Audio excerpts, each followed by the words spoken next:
bien qu'il y soit question de Parménide, page 15, page 104, encore d'autres dans l'intervalle.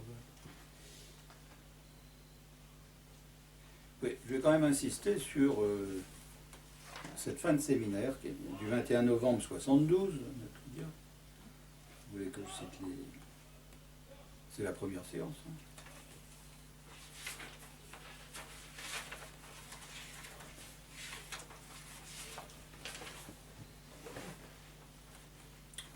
Bon, je prends ce qui se présente comme le dernier paragraphe. Tout ce qui sait articuler de l'être suppose qu'on puisse se refuser au prédicat, ça me semble être important, et dire l'homme est, par exemple, sans dire quoi. Alors, moi qui fais correspondre l'être au prédicat, je trouve ça important que Lacan le prenne à l'envers et que l'être se définisse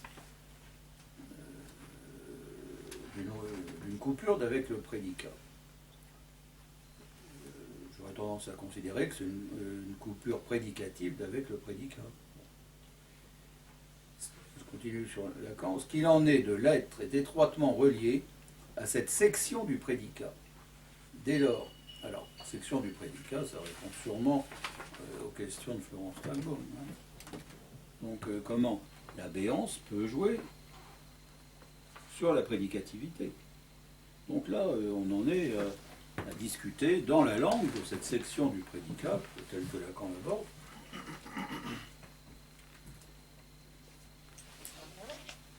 Dès lors, rien ne peut en être dit, sinon par des détours en impasse, oh, pourquoi pas, c'est bien, je parle du contournement, hein, des démonstrations d'impossibilité logique, développer une syntaxe jusqu'à certains impossibles, comme Lacan en donne un exemple avec l'introduction au séminaire sur les lettres volées, par où aucun prédicat ne suffit. Ce qui de l'être, d'un être qui se poserait comme absolu, n'est jamais que la fracture, la cassure, l'interruption de la formule être sexué, en tant que l'être sexué est intéressé dans la jouissance. Donc, l'être sexué, il est ici. L'être est là, a fortiori avec la sexualité s'y trouve. Hein. C'est pas parce que j'ai mis un corps asexué que pour autant la question de la dualité entre le phallus et le corps ne joue pas dans une dualité sexuelle au niveau du support qu'en est le grand autre. Hein.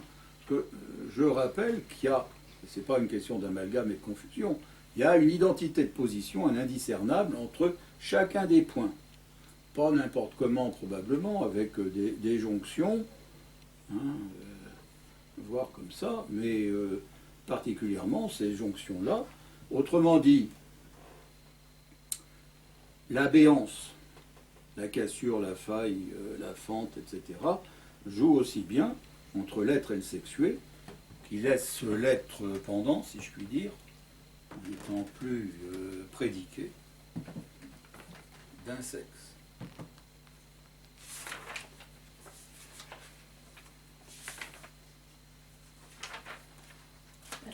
Quand vous dites identité, moi ça me gêne parce que en fait vous dites qu'il n'y a pas de point, enfin aux deux points il n'y a pas de point, enfin il n'y a pas de... Non, il n'y a pas de point, on est dans un plan projectif, même immergé, en l'occurrence il n'y a pas de point singulier, donné comme la surface de Boyle. Donc il n'y a aucun point. Il n'y a que des glissements. Il n'y a que des identités entre des points fictifs qu'on va définir pour des besoins du discours, mais qui n'ont aucune valeur.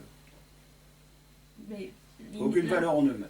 L'indiscernable, ça vaut même quand il n'y a pas de point, je trouve, non? Oui, mais qu'est-ce que je dis d'autre? C'est le terme d'identité que je trouve... Identique, indiscernable, et indiscernabilité, ça laisserait entendre qu'il y a des points, mais qu'on ne peut pas les repérer.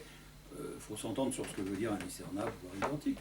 C'est identique parce qu'on est sur une seule surface et que le prédicatif et le récursif sont identiques.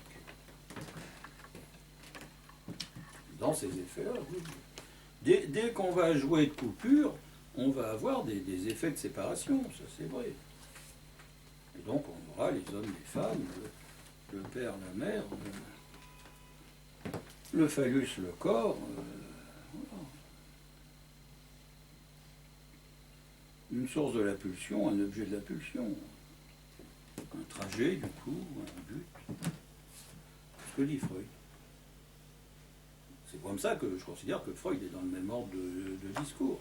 Mais que Lacan, dans ce qu'il vise à obtenir, à mon avis, dans ce séminaire, comme certains autres, sans trop savoir où ça va le mener, dans certains séminaires il le sait d'avance, dans d'autres comme celui-là non, bah, il a un discours qui est d'autant plus difficile à suivre d'une manière pointilleuse.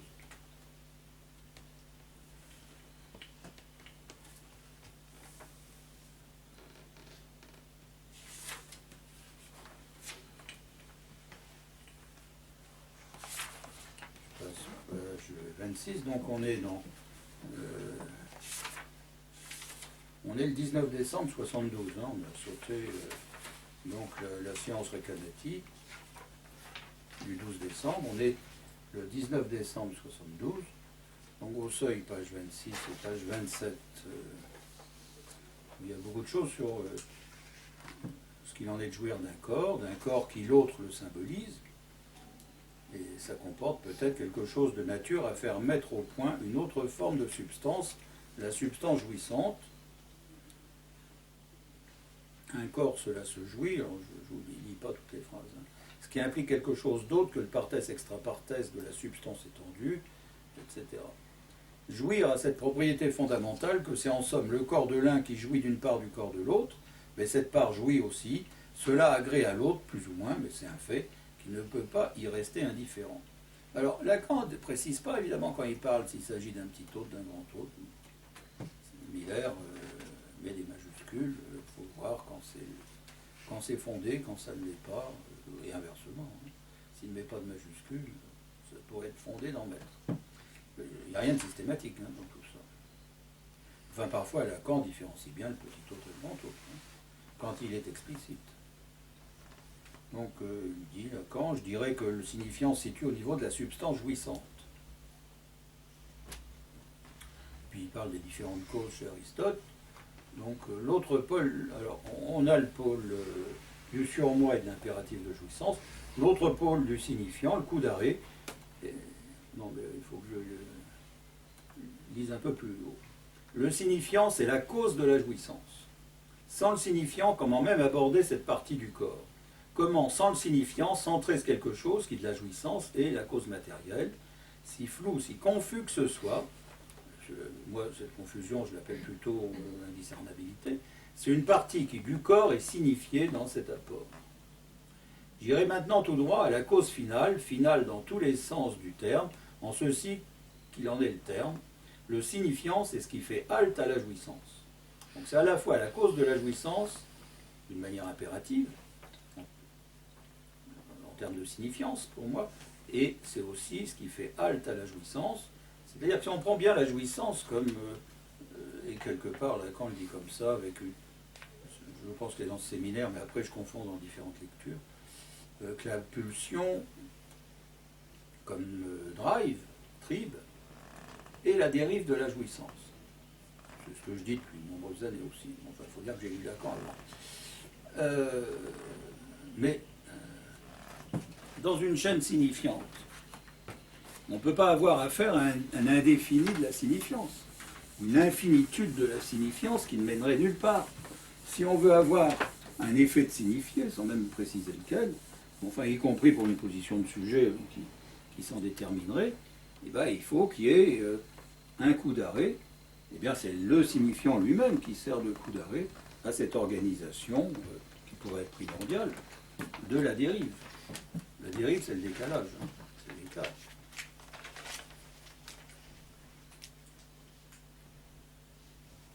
Donc l'autre pôle du signifiant, donc il y a l'impératif, et là il y a le coup d'arrêt, qui sont en continuité à mon avis, dérive et dérivation, comme je les ai appelés. L'autre pôle du signifiant, le coup d'arrêt, est là aussi à l'origine, et là, pardon, si j'en suis la ponctuation de Miller, qui doit quand même correspondre au discours de Lacan, qui celui-là a été enregistré, et là, aussi à l'origine que peut l'être. Non. L'autre pôle du signifiant, le coup d'arrêt, est là, aussi à l'origine que peut l'être le vocatif du commandement. Donc on a le vocatif du commandement, l'impératif de jouissance, et le coup d'arrêt, qui, du fait de cette mise en continuité asphérique, quand on replie 8, il n'y a rien au départ, ou tout est au départ, aussi bien le point d'arrivée. L'efficience dont Aristote nous fait la troisième forme de la cause n'est rien, enfin, que ce projet dont se limite la jouissance. Un projet dont se limite la jouissance. Donc ça, c'est à discuter.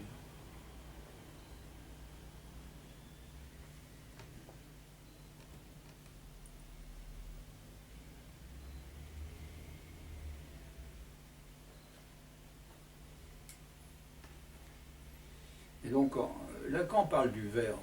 Après, je suis à la fin de cette séance du 19 décembre, page 27.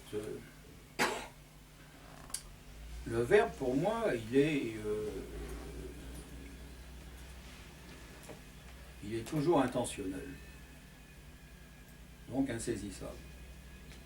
On peut même dire que le verbe se définit d'être un signifiant, je saute, qui fait le passage d'un sujet à sa propre division dans la jouissance. Le passage d'un sujet à sa propre division dans la jouissance, bon, c'est toujours le même schéma.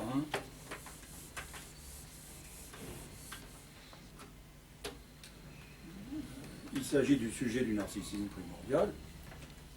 On retrouve sa propre division en termes de faille entre ce qu'il en est comme support de la jouissance phallique vis-à-vis de ce qui lui échappe ou comme déchet, puisque quand ça se ramène à être de l'objet A, ça vaut aussi bien comme déchet, résidu de l'organisation de la jouissance et de la césure, résidu de la césure. Bon, Lacan doit le dire, par-ci par-là.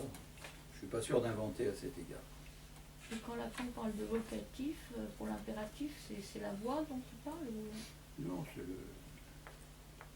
Pourquoi pas, mais donc le vocatif, c'est le vocatif du commandement. C'est le fait que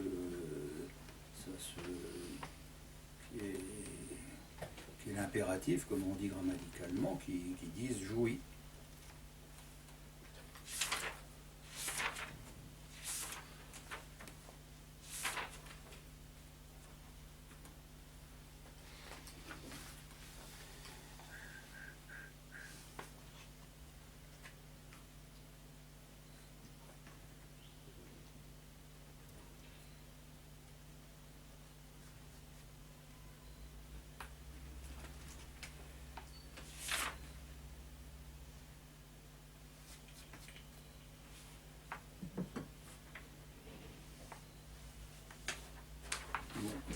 Je notais la page 36 comme intéressante, mais je ne retrouve pas quoi.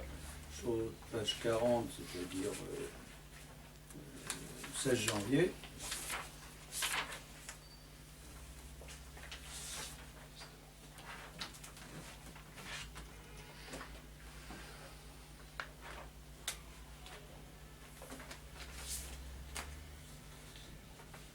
Ce que j'ai amené la dernière fois comme la fonction de la barre n'est pas sans rapport avec le phallus, dit Lacan, la barre sur l'autre. Qu'en est-il de cet autre? Qu'en est-il de sa position au regard de ce retour? Moi je pense que c'est de ce autour de quoi, et pas de ce retour de quoi. Ce autour de quoi se réalise le rapport sexuel, à savoir une jouissance, que le discours analytique a précipité comme fonction du phallus, dont l'énigme reste entière puisqu'elle ne s'y articule que de fait d'absence. On est dans le vide, là, il n'y a rien de consistant. Dans le symbolique, c'est du trou. Le phallus, c'est l'absence de signifiant pour rendre consistante la chaîne. Autrement dit, la chaîne signifiante s'organise régulièrement d'une absence qu'indique la flèche. Là, c'est l'absence à chaque fois. C'est l'absence qui vaut comme essaim pour moi. Et puis, il y a régulièrement une consistance qui vient comme représentation ou comme lettre.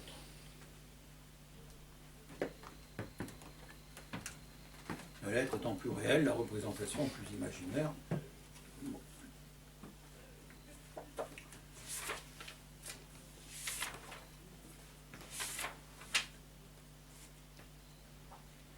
Donc à la fin du 16 janvier, page 48 du seuil,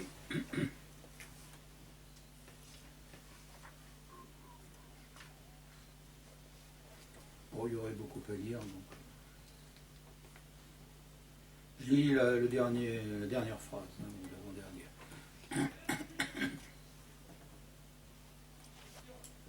Un sujet comme tel n'a pas grand-chose à faire avec la jouissance. Mais par contre, son signe est susceptible de provoquer le désir, le signe de la jouissance. Là, il ressort de l'amour. Le cheminement que nous essaierons de continuer dans les fois proches vous montrera où se rejoignent l'amour et la jouissance sexuelle. Donc, séance suivante du 13 février.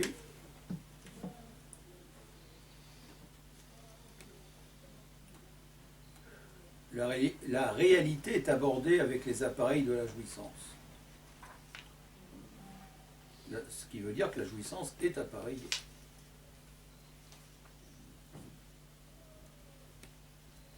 Peut-être la jouissance montre-t-elle qu'en elle-même, elle est en défaut, car pour que ce soit comme ça, il faut que quelque chose de son côté boite.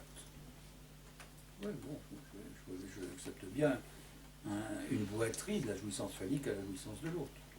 Donc la réalité est abordée avec les appareils de la jouissance. Ça ne veut pas dire que la jouissance est antérieure à la réalité. Bon, c'est un point où Freud a prêté un malentendu. Bon, savoir s'il réalise avant le loustiche ou inversement. C'est sûr qu'il y a les deux options dans Freud.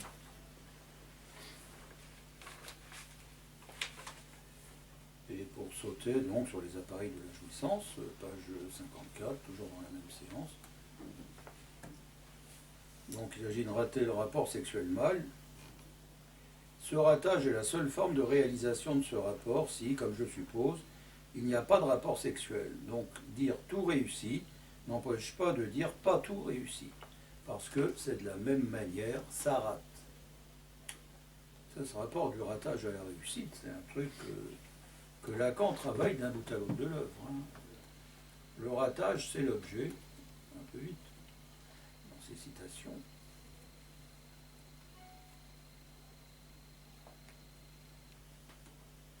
Alors, oui, j'enseigne là quelque chose de positif, dit Lacan. C'est contre l'utilitarisme. Hein.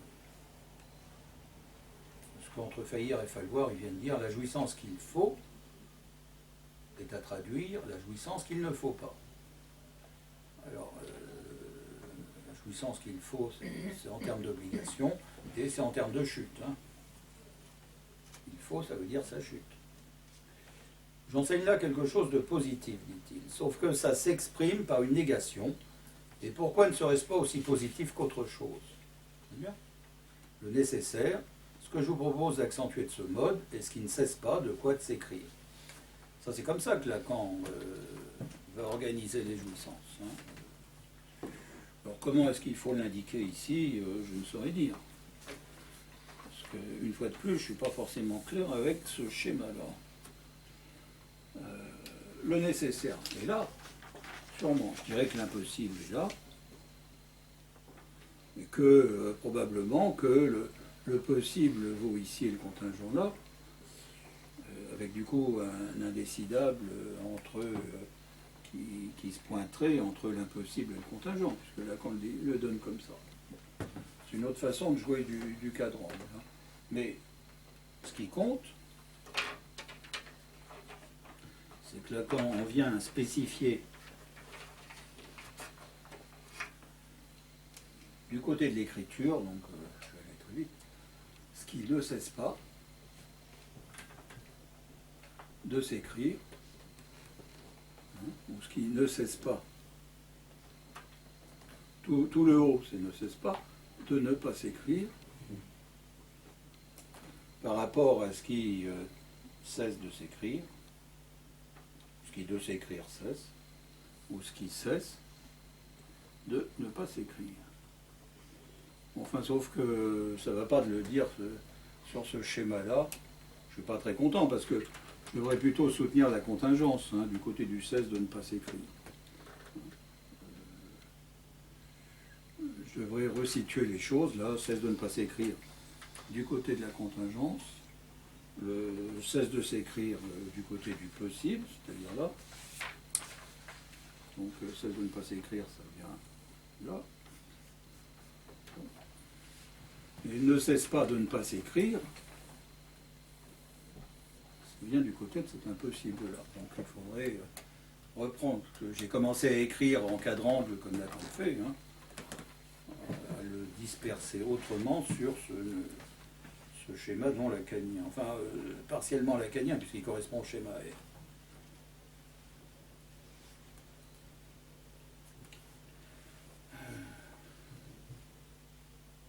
Figurez-vous que le nécessaire est conjugué à l'impossible et que ce ne cesse pas de ne pas s'écrire, c'en est l'articulation. Ce qui se produit, c'est la jouissance qu'il ne faudrait pas. C'est l'articulation du ne cesse pas de ne pas s'écrire avec ne cesse pas de s'écrire. Hein. C'est là le corrélat de ce qu'il n'y ait pas de rapport sexuel, et c'est le substantiel de la fonction phallique. Le substantiel, la substance de la fonction phallique. Quel corrélat du non-rapport sexuel, c'est d'indiquer qu'il y a une jouissance qu'il ne faudrait pas, qui attient au lien qu'il y a entre ne cesse pas de ne pas s'écrire et ne cesse pas de s'écrire. Donc des modes de persistance dans le temps et de lien à l'écriture qui sont tout à fait essentiels.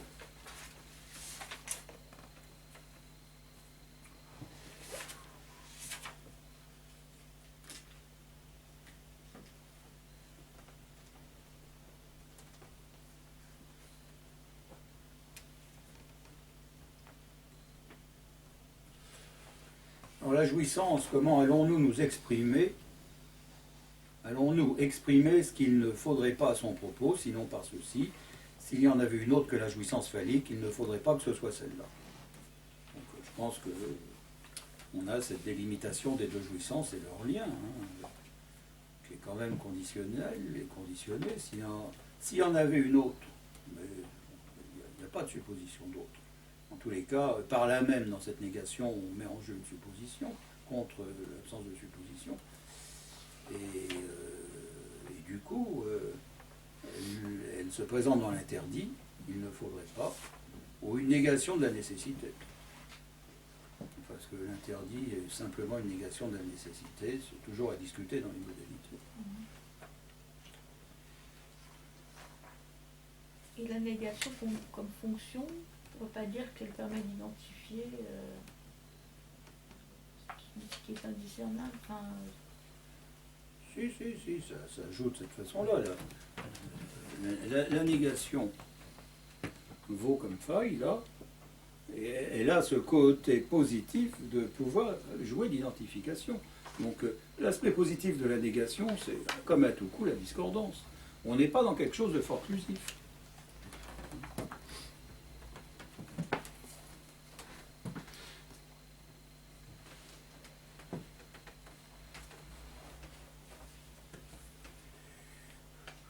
Bon, je saute largement.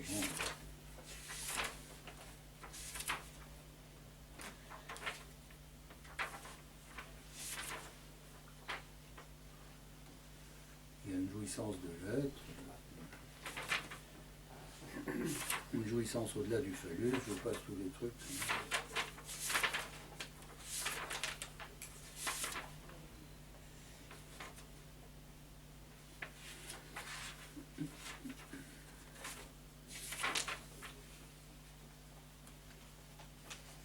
Bon, page 85, c'est-à-dire dans la séance du 20 mars 73. Autre chose encore nous ligote quant à ce qu'il en est de la vérité, c'est que la jouissance est une limite. Est une limite. Cela tient à la structure même qu'évoquait au temps où je les ai construits pour vous, mes quadripodes, les discours. La jouissance ne s'interpelle, ne s'évoque, ne se traque, ne s'élabore qu'à partir d'un semblant.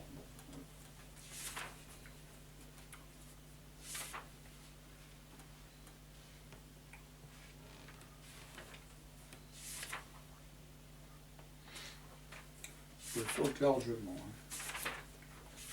que je vais passer au nœud borroméen.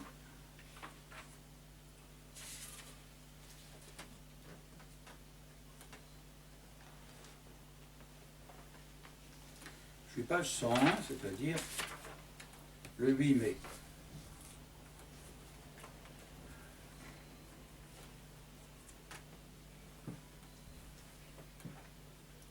Et que cette question, elle est donnée, et du coup, là, elle vient jouer en termes de nœud borroméen, que je vous situe avant de le lire.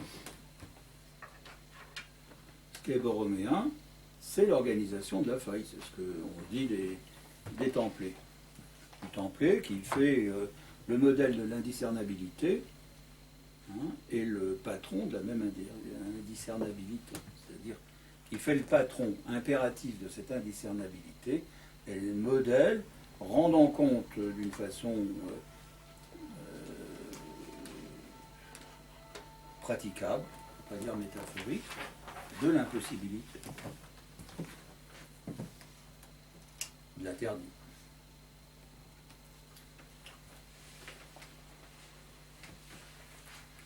Je lis Lacan, dans l'édition du Seuil.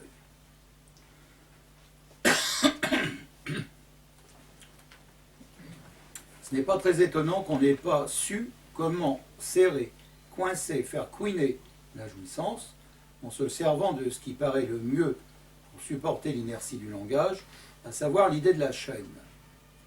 Des bouts de ficelle, autrement dit, des bouts de ficelle qui font des ronds et qui, on ne sait trop comment, se prennent les uns avec les autres. Je continue. J'ai déjà une fois avancé devant vous cette notion, et j'essaierai de faire mieux. C'était donc l'année dernière que j'ai pris pour thème la formule que j'ai cru pouvoir supporter du nœud borroméen. Je te demande de refuser ce que je t'offre parce que ce n'est pas ça. Donc on a là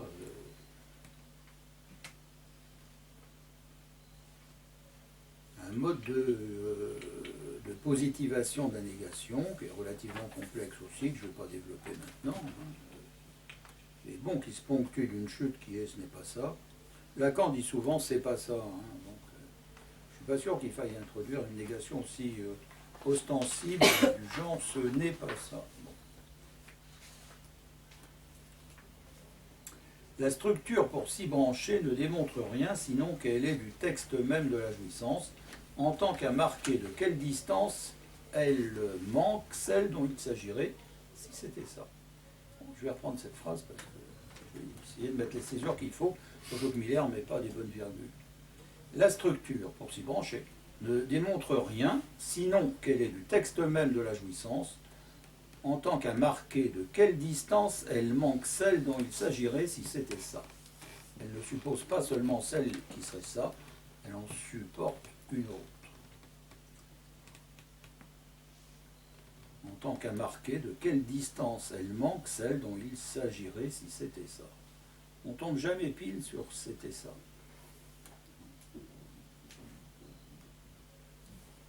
Et que la jouissance vient justement se démarquer d'une assurance donnée à un c'est ça. Et à même la supposition que ça puisse être ça. Et donc, en se démarquant, donc, sous la forme de quelle distance elle manque, etc., elle rate. Elle manque, ça veut dire elle rate.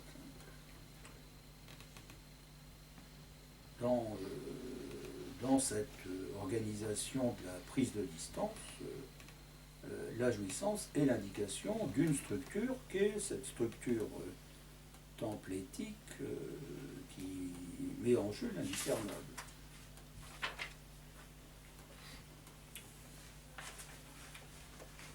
On pourrait aussi bien, puisque Marc Saint-Paul a amené les plans de Fano à cet égard, on pourrait reprendre le plan projectif en termes de plan de Fano pour voir comment ça marche comme templé. C'est un autre boulot à faire. Donc ça se promène entre une hypothétique qui serait si c'était ça, et un c'est pas ça, ou ce n'est pas ça. Et en termes de nœuds, plan de Fano, etc., dans l'intervalle, on a le texte de la jouissance qui fait la partie neuvième.